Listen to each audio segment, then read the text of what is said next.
तसं गणपतीला मी दरवर्षी गावात आमच्या घरी गणपती आहे त्यामुळे येण्याचा प्रयत्न करत असतो आणि याही वर्षी गणपतीला मी आलेलो आहे. दर्शन झालं, आरती झाली, सगळ्या परिवारासकट, सगळ्या आमच्या ग्रामस्थांसकट आणि पत्रकारांसकट पण आले. चांगला गणेशोत्सव जो आहे सगळ्या महाराष्ट्रामध्ये मोठ्या उत्साहामध्ये साजरा होतोय आणि ते कोण वाजवतोय बघा. हां, गणेशोत्सव महाराष्ट्रातला सगळ्यात मोठा उत्सव आहे आणि महाराष्ट्रात काय देशभरामध्ये गणेशोत्सव, विदेशात पण गणपती उत्सव साजरा केला जातो.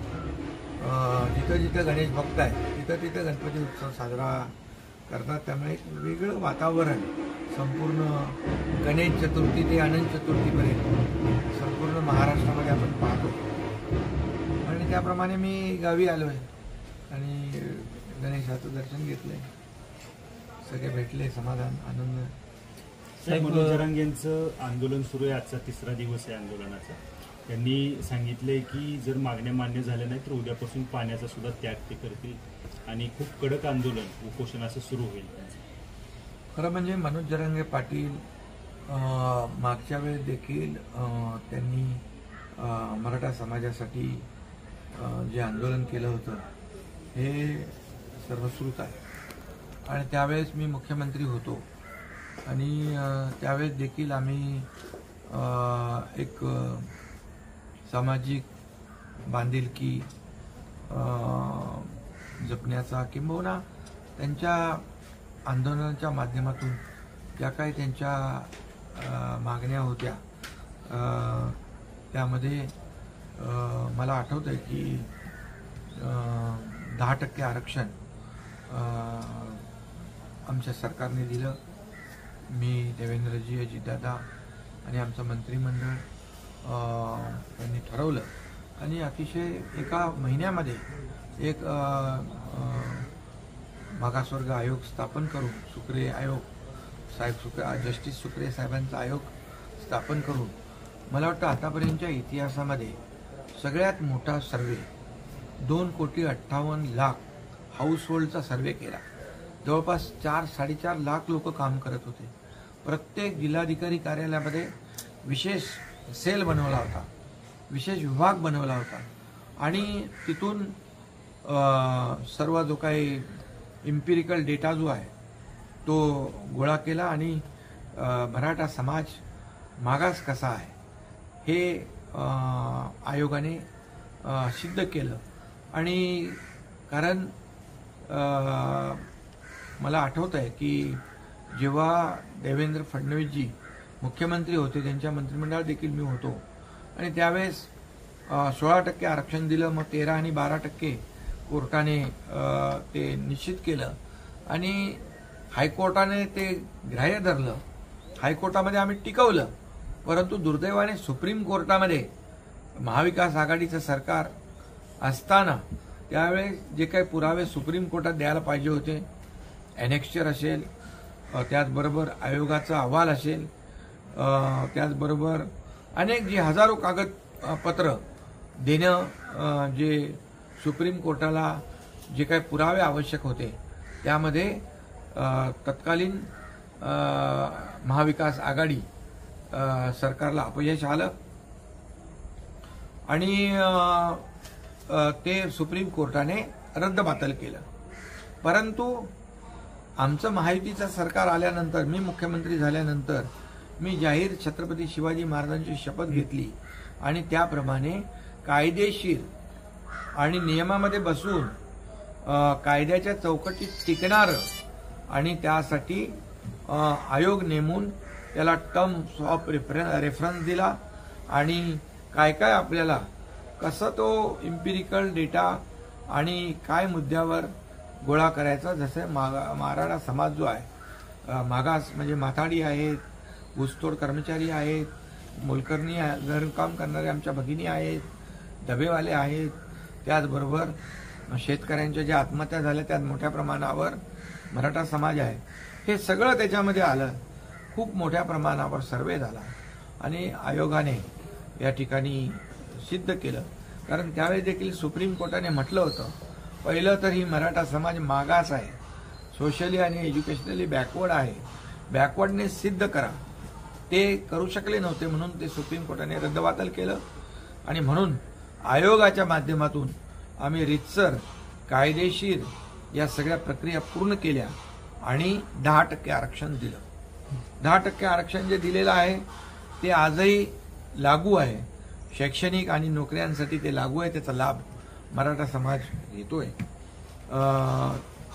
आणि त्याचबरोबर कुणबी प्रमाणपत्र जी आहे, जी मनोज जरांगे पाटलांची मागणी होती की आमच्याकडे मराठवाड्यामध्ये कुणबी प्रमाणपत्र मिळत नाही. आम्ही जस्टिस शिंदे कमिटी त्याला गठीत केली आणि जस्टिस शिंदे कमिटीने अतिशय चांगलं काम केलं आणि जवळपास 8-10 लाख नोंदी ज्या गेल्या अनेक वर्षापासून मिळत नव्हत्या त्या देखील आमच्या महायुतीच्या काळामध्ये आम्ही सुरू केल्या आणि त्याचाही लाभ आज लोक घेत आहेत. मग त्याच्यामध्ये अनेक ज्या काही योजना आहेत, तुम्ही काही लोक म्हणाले की बाबा कोण म्हणाले की काय केलं, त्यांना विचारा जाऊन एकनाथ शिंदेने विचारा. सर्व प्रश्नांची उत्तरं एकनाथ शिंदे देतील किंवा जरांगे का परत आले हे पण एकनाथ शिंदे सांगतील. म्हणून मी तेच उत्तर देतो की त्यांना पूर्ण माहिती त्यांनी घेतली पाहिजे होती की हे जे 10% आरक्षण, खरं म्हणजे आरक्षण कुणामुळे गेलं त्यांना त्यांनी विचारायला पाहिजे होते प्रश्न. कसे फेल झालात तुम्ही, कसं तुम्हाला आरक्षण जे देवेंद्र जींच्या काळात सरकारने दिलं होतं ते तुम्ही हायकोर्टात आम्ही टिकवलं, परंतु तुम्ही का टिकवू शकले नाहीत असा प्रश्न उलट सुप्रीम कोर्टामध्ये विचारला पाहिजे होता त्यांना, तत्कालीन मुख्यमंत्री आणि त्यांच्या सरकारला. तर परंतु ठीक आहे, म्हणून मी हे जे काही बोलतोय ते काही लोकांना माहीत पडावं म्हणूनच बोलतोय. 10% आरक्षण आम्ही दिलं. कुणबी प्रमाणपत्र जस्टिस शिंदे कमिटी गठीत करून अनेक त्याच्यामध्ये पुरावे शोधून कुणबी नोंदी शोधल्या 1967 पूर्वीच्या आणि त्यांना कुणबी प्रमाणपत्र मोठ्या प्रमाणावर मिळाली. त्याचाही लाभ मराठा समाज या ठिकाणी घेतोय. त्याचबरोबर या ठिकाणी अण्णासाहेब पाटील आर्थिक विकास महामंडळाच्या माध्यमातून माझ्याकडे आकडेवारी आहे की जवळपास आज आम्ही त्यांना अण्णासाहेब पाटील आर्थिक विकास महामंडळ 10 लाखाची मर्यादा आम्ही 15 लाख केली. म्हणजे स्वतःच्या पायावर उभं राहायला पाहिजे मराठा कार्यकर्ता, त्याला देखील दिली आणि जवळपास 70,000 लोकांना 5,000-6,000 कोटींचं कर्ज वाटप बँकांच्या मार्फत केलं आणि जवळपास 600 ते 700 कोटी त्याचं व्याज, कारण ते बिनव्याजी दिलेलं आहे, त्याचं व्याज सरकारने भरलेलं आहे. हे एक मोठं काम आम्ही केलं. त्याचबरोबर सारथीच्या माध्यमातून अनेक लोक एमपीएससी यूपीएससी मध्ये पुढे आलेत. परदेशी शिक्षण देखील आम्ही देण्याचा निर्णय घेतला. हे सगळे जे आहे त्याच्यामध्ये तुम्हाला मी त्या कॉपीज देईन आणि पूर्णपणे आज जर पाहिलं आपण सारथीच्या माध्यमातून देखील खूप मोठ्या प्रमाणावर मुलं उच्च शिक्षण घेत आहेत, एमपीएससी यूपीएससी मध्ये पास होत आहेत, परदेशी शिक्षण घेत आहेत. त्याचबरोबर राजर्षी छत्रपती शाहू महाराज शिक्षण शुल्क शिष्यवृत्ती योजनेत 17,54,494 विद्यार्थ्यांनी व्यावसायिक शिक्षणासाठी आम्ही जवळपास 9,000 कोटी रुपये मंजूर केले. मराठा आंदोलनामध्ये मृत्युमुखी पडले त्यांना 10 लाख रुपये मदत दिली. त्याचबरोबर त्यांना एसटीमध्ये नियुक्त्या काही 20 लोकांना दिल्यात. हा आकडा अगोदरचा आहे. आणखी जसे जसे येत आहेत तसे आम्ही त्यांना देतोय की जे कोणी असतील जे मराठा आंदोलनामध्ये मृत्युमुखी पडले असतील समाजासाठी भांडताना त्यांना 10 लाख रुपये आणि सरकारी नोकरी देण्याचा निर्णय आम्ही घेतलेला आहे. त्याच्यापासून आम्ही बिलकुल मागे आम्ही हटणार नाही. आणि यामध्ये एमफिल पीएचडी साठी देखील सरकारने अनुदान दिलेलं आहे. आणि म्हणून मराठा समाजाला जे जे काही देता येईल, सारथीला 300 कोटी वाढीव निधी दिलाय, अण्णासाहेब पाटील आर्थिक विकास महामंडळाला आम्ही 300 कोटी वाढीव निधी दिलेला आहे. नाशिकमध्ये जे सारथीचं कार्यालय ते आम्ही बांधतोय, विभागवाईज सारथीचे कार्यालय आम्ही बांधतोय. त्याचबरोबर यामध्ये मोठ्या प्रमाणात हॉस्टेलची निर्मिती देखील आम्ही आमच्या काळात केली महायुतीच्या. आणि जिथं जिथं हॉस्टेल होऊ शकत नाही त्यांना ग्रामीण आणि शहरी भागाचं जे भाडं आहे त्यांना दर महिन्याला भरावं लागतं, त्यामध्ये देखील आम्ही ते देखील दिलं, त्यामध्ये देखील वाढ केली. आणि त्याचबरोबर 5,000 जेव्हा सुप्रीम कोर्टाने ह्या नियुक्त्या रद्द केल्या त्या काळामध्ये ज्यांच्या इंटरव्ह्यूत मुलाखती झाल्या होत्या पण त्यांना अपॉइंटमेंट त्यांची झाली नव्हती, नियुक्त्या झाल्या नव्हत्या, असे लोक बिचारे अडकले होते. आणि त्यांना देखील 5,000 लोकांना माझ्या मुख्यमंत्री पदाच्या कारकिर्दीमध्ये 5,000 लोकांना नोकऱ्या देण्याचं काम आम्ही केलं. म्हणजे मराठा समाजाला जे जे काही देता येईल. आणि आमचं म्हणणं आहे की कायदेशीर टिकणारं, कायद्याच्या चौकटीत बसणारं अशा प्रकारचा जो काही त्यांना ज्या सोयी सुविधा आहेत त्या दिल्या. ओबीसी प्रमाणे देखील त्यांना सोयी सुविधा देण्याचा निर्णय आम्ही घेतला. आणि हे सगळं जे आहे हे आतापर्यंतच्या मागच्या 2.5 वर्षाच्या कारकिर्दीमध्ये हे मी मुख्यमंत्री असताना आमच्या सरकारने केलं. आता मनोज जरांगे पाटील यांची जी मागणी आहे की हैदराबाद गॅजेट आणि सातारा गॅजेट, या हैदराबाद गॅजेट आणि सातारा गॅजेटच्या बद्दल देखील मी आपल्याला सांगू इच्छितो की ज्या नोंदी जस्टिस शिंदे समितीने नोंदल्या, खूप मेहनत केली त्यांनी.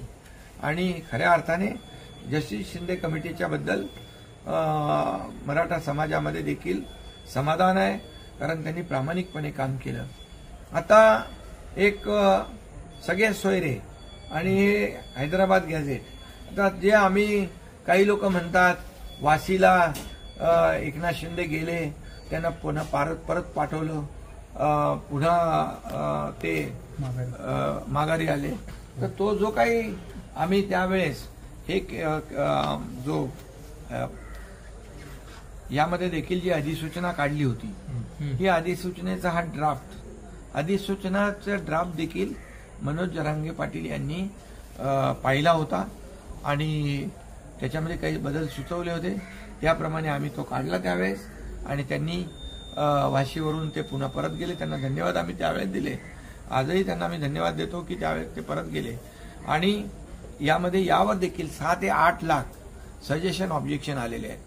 मध्ये इलेक्शन सगळ्या गोष्टी झाल्या आणि त्यामुळे देखील या सर्व स्क्रुटिनीचं काम जे आहे ते देखील आम्ही करतोय की. आणि त्याचबरोबर कुठंही यामध्ये कुणाचीही फसवणूक आयुष्यामध्ये एकनाथ शिंदेने केली नाही, करणार नाही. जे आहे ते आमच्याकडे सगळं सत्य उघड आहे आणि जे आम्ही बोललोय ते बोललोय आणि जे बोललो ते आम्ही केलं देखील मराठा समाजासाठी. आणि आम्ही नेहमी सांगितलं की मराठा समाजाला न्याय देत असताना इतर समाजावर कुठल्याही ओबीसी असेल किंवा अन्य कुठलाही समाज असेल त्याच्यावर अन्याय होऊ देणार नाही, ही भूमिका आम्ही कायम ठेवलेली आहे. आजही मी सांगतो मराठा समाजाला काही देण्यासाठी ज्या ज्या काही गोष्टी असतील, यामध्ये जस्टिस शिंदे कमिटी हैदराबादला देखील गेली होती. मी देखील तिथल्या काही लोकांशी बोललो होतो. तोही प्रयत्न जो आहे तोही प्रयत्न आपण निश्चितपणे करणार. कारण शेवटी समाजाला, मराठा समाजाला आणि इतर समाजाचं कुठलंही नुकसान न होता, त्यांचं कुठलंही कमी न करता मराठा समाजाला आता ज्या काही मागण्या मनोज जरांगे पाटील आणि मराठा समाजाने केलेल्या आहेत, या मागण्यावर देखील सरकार सकारात्मक आहे. सरकारचं चर्चा सुरू आहे. त्याचबरोबर जी उपसमिती आम्ही केली आहे त्याला कॅबिनेटचा दर्जा दिलेला आहे विखे पाटलांच्या अध्यक्षतेखाली. त्यामध्ये आमचे मंत्री आहेत तिन्ही पक्षाचे आणि त्यांची काल 2 बैठका झाल्या. आताही बैठक आहे. कायदेशीर सर्व लोकांच्या बरोबर ॲडव्होकेट जनरल असतील, त्याचबरोबर जे या विषयातले तज्ज्ञ जे लोक आहेत यांच्याबरोबर देखील एक बैठक होती आहे. आणि आम्ही सरकार म्हणून पूर्णपणे सकारात्मकच आहोत. कारण शेवटी मराठा समाज जो आहे हा जस्टिस सुक्रे आयोगाने हा मागास आहे, सामाजिक, शैक्षणिक आणि आर्थिक याचा अहवाल तयार केलेला आहे. त्या अहवालाच्याच ह्याच्यावर आम्ही त्यांना 10% आरक्षण दिलेलं आहे. आणखी जे काही हैदराबाद गॅजेट आहे, सातारा गॅजेट आहे, तो जो काही अधिसूचना आहे, सगळ्या थेट जे काही म्हणजे सगळे सोयऱ्यांचा विषय आहे, या बाबतीमध्ये देखील आम्ही चर्चा करतोय. परंतु मी हेही सांगेन की 10% आरक्षण जे आम्ही दिलं त्याचाही लाभ आज मुलं शिक्षणामध्ये आणि नोकऱ्यांमध्ये घेत आहेत, ही देखील वस्तुस्थिती आहे. आणि या उपर जे कोणी आरोप करतायत, टीका करतायत, त्यांना माझं एवढंच विचारणं आहे की तुम्ही जेव्हा देवेंद्र फडणवीसजी आणि आम्ही त्या मंत्रिमंडळात होतो, आम्ही दिलेलं आरक्षण त्यावेळेस 13% ते हायकोर्टामध्ये टिकवलं, पण सुप्रीम कोर्टामध्ये तुम्ही टिकू शकले नाहीत. तुमचं हे अपयश आहे. तुमचं अपयश झाकण्यासाठी आमच्यावर आरोप करू नका. तुम्ही जे काय भूमिका आहे तुम्ही स्पष्टपणे मांडा. तुमची भूमिका काय आहे? म्हणजे ओबीसी मधून आरक्षण देण्याची भूमिका आहे. काही लोक बोलतात, पाठिंबा देत आहेत, चांगलं आहे. परंतु जेव्हा आम्ही बैठकीला बोलवतो त्यावेळेस मात्र बैठकीला येत नाहीत. म्हणजे एक तुम्ही बाहेर एक बोलायचं, आतमध्ये एक बोलायचं, मराठा समाजाबरोबर वेगळं खेळायचं, ओबीसी बरोबर वेगळं खेळायचं. हा दुटप्पीपणा सोडला पाहिजे. आम्ही सरकार म्हणून आमची जबाबदारी आहे. सरकार म्हणून प्रत्येक घटकाला, प्रत्येक समाजाला न्याय देण्याचं काम, त्यांना मुख्य प्रवाहात आणण्याचं काम ही सरकारची जबाबदारी आहे. ती आम्ही पार पाडणार, बिलकुल पार पाडणार. परंतु अशा प्रकारचे दुटप्पीपणाची भूमिका जे लोक घेत आहेत त्यांनी कृपया करून या ठिकाणी आपली भूमिका जी आहे स्पष्ट केली पाहिजे. मराठा समाजाबद्दल काय, ओबीसी समाजाबद्दल काय. साहेब, आता तुम्ही ज्या पद्धतीने विरोधकांवर बोलला, 13% आरक्षण सुप्रीम कोर्टात कशा पद्धतीने ते टिकवू शकले नाहीत हे सांगितलं. मात्र शरद पवारांनी आरक्षणाबद्दल परवा एक असं वक्तव्य केलंय की तामिळनाडूमध्ये आरक्षणाची मर्यादा वाढून 72% नेली आहे. राज्यात सुद्धा ते शक्य आहे. मात्र राज्यातल्या जे मुख्यमंत्री आहेत त्यांनी केंद्राकडे जर प्रयत्न केले तर ते मिळू शकेल घटना बदलल्यानंतर.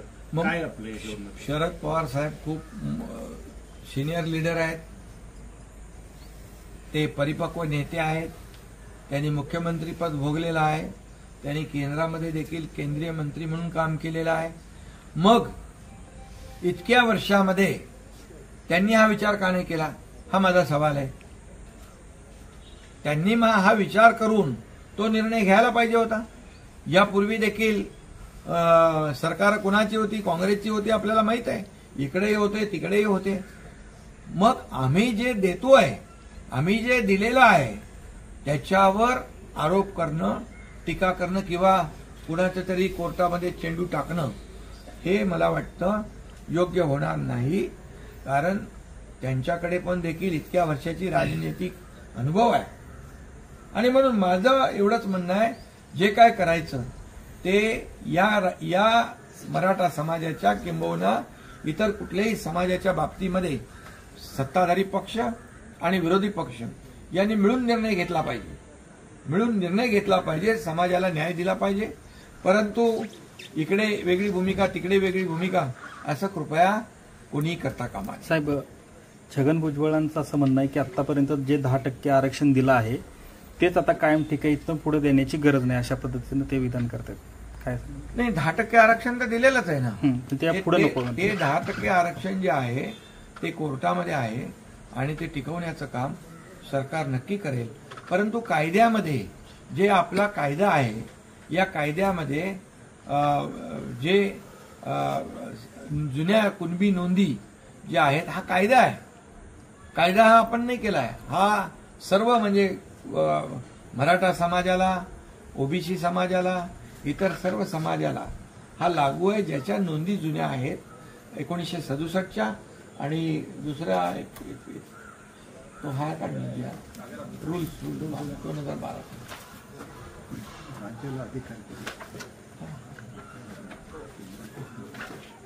आणि आता पूर्वी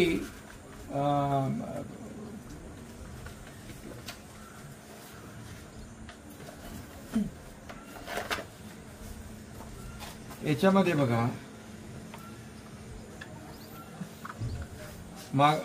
ओबीसी साठी 13 ऑक्टोबर 1967 पूर्वीचा जातीचा पुरावा असेल तर ती नोंद ग्राह्य धरते.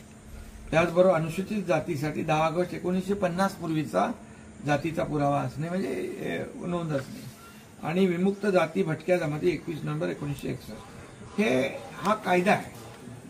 आणि त्यामुळे या कायद्याप्रमाणे आपण याच्यामध्ये निर्णय घेतलेला आहे.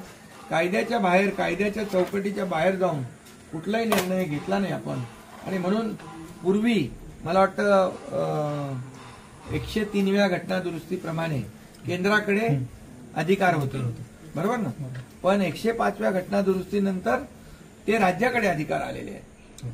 त्यामुळे हे अधिकार जे आहेत हे राज्याकडे अधिकार आहेत आणि त्याचा उपयोग सुप्रीम कोर्टाने जो निकाल रद्दबातल हे आरक्षण करताना असं म्हटलेलं आहे की अपवादात्मक परिस्थितीमध्ये एक्स्ट्राऑर्डिनरी सर्कमस्टन्स एक्सेप्शनल केसमध्ये की राज्य या ठिकाणी मागास आयोग नेमून या ठिकाणी सर्वे करून एखाद्या जातीला, मागास जातीला म्हणजे बॅकवर्डला फॉरवर्डला आणू शकते. आणि त्यामुळे त्याप्रमाणे आम्ही नियमाप्रमाणे सगळं काम केलेलं आहे 10% आरक्षण देण्याचं.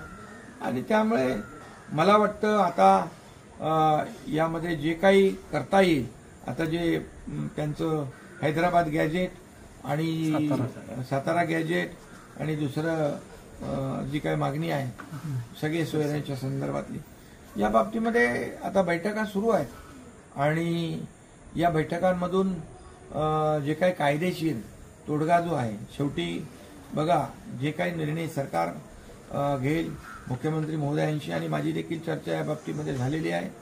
आणि मुख्यमंत्री महोदय, मी, अजितदादा आमची चर्चा झाली या बाबतीमध्ये की याच्यामधून मार्ग आपल्याला कायदेशीर आणि कायद्याच्या चौकटीमध्ये बसणारा आणि उद्या कोणी चॅलेंज केलं तर टिकणारा अशा प्रकारचा निर्णय घेणं ही सरकारची भूमिका आहे. आणि त्याप्रमाणे जी मंत्रिमंडळ उपसमिती आहे त्याच्यावर कायदेशीर चर्चा करते आहे, बैठका घेते आहे. मगाशी मी सांगितलं आताही बैठक त्या ठिकाणी 5 वाजताची आहे. आणि सरकार सकारात्मक आहे पूर्णपणे. आणि एवढंच आहे की कुणावरही अन्याय होऊ नये, कुणावरही अन्याय न करता समाजाला जे काही न्याय आहे ते देण्याबाबतीमध्ये यापूर्वी सरकार सकारात्मक होतं, यापुढेही. आणि प्रत्येक समाज जो आहे हा सरकार म्हणून आम्हाला सगळ्यांनाच सोबत घेऊन जायचं आहे. कुणावरही अन्याय होऊ नये ही भूमिका सरकारची आहे. आणि त्यामुळे यापूर्वी जे काही जस्टिस सुक्रे साहेबांचा आयोग नेमलेला आहे त्या आयोगामध्ये पूर्णपणे मराठा समाजाच्या बाबतीमध्ये पूर्ण त्यांनी जे काही हे जे नियम, नॉर्म्स, अटी शर्ती ज्या आहेत या पूर्णपणे त्याच्यामधून मराठा समाज कसा सामाजिक, शैक्षणिक आणि आर्थिक मागास आहे त्यांच्याच अहवालावर आम्ही ही पुढची कारवाई केलेली आहे. आणि जस्टिस शिंदे कमिटी देखील या ठिकाणी काम करते. एवढंच आहे की कुठल्याही बाबतीमध्ये जसं आतापर्यंत कुणबी नोंदी मिळत नव्हत्या, त्या कुणबी नोंदी आणि प्रमाणपत्र इश्यू होऊ लागले. ही तर वस्तुस्थिती आहे. त्याचबरोबर 10% आरक्षण दिलं मराठा समाज, ही वस्तुस्थिती आहे. त्याचबरोबर जे बेनिफिट्स आहेत जे इतर समाजाला मिळत आहेत तेही देणं सुरू आहे. त्यामुळे सरकार यापूर्वी देखील मी मुख्यमंत्री असताना सकारात्मक होतं. देवेंद्रजी मुख्यमंत्री आहेत, त्यांच्या देखील आत्ता आम्ही टीम म्हणून काम करतोय आणि आम्ही सर्वजण या बाबतीमध्ये सकारात्मक आहोत. चंद्रकांत पाटील यांचं त्यांचं असं म्हणणं आहे की मनोज जरांगे. आणि दुसरी गोष्ट मगाशी तुम्ही म्हणालात की देवेंद्रजींच्या बाबतीमध्ये कुणीतरी काय हे देवेंद्र फडणवीस यांना अडचणीत आणण्यासाठी तुम्ही मराठा आंदोलकांना वेगळ्या पद्धतीनं मदत करताय असं खरं म्हणजे बघा, मी जे करतो ते खुलेआम करतो. मी लपून छपून काय करत नाही, बंद दाराआड काय करत नाही. आणि म्हणून जे मी केलं, जे पाप पूर्वीच्या मुख्यमंत्र्यांनी केलं होतं 2019ला मॅन्डेट असताना देवेंद्रजींच्या बरोबर, या महाराष्ट्राच्या जनतेच्या बरोबर त्यांच्या पाठीत जो खंजीर खुपसला होता आणि मॅन्डेटला डावलून लाताडून सरकार स्थापन केलं होतं मुख्यमंत्री पदाच्या खुर्चीसाठी, ते दुरुस्त करण्याचं काम या एकनाथ शिंदेनी केलंय. आणि म्हणून 2022मध्ये या महाराष्ट्रातल्या जनतेच्या मनातलं सरकार आम्ही आणलं. आणि म्हणूनच त्यांना हे बोलण्याचा नैतिक अधिकार नाही. देवेंद्रजी आणि आम्ही ताकदीने, मजबूतीने या ठिकाणी या सर्व जे काही प्रसंग येतील त्यांना तोंड देऊ आणि सरकार म्हणून योग्य तो निर्णय घेऊ. हे लपून छपून काम करण्याचं माझं सवय नाहीये.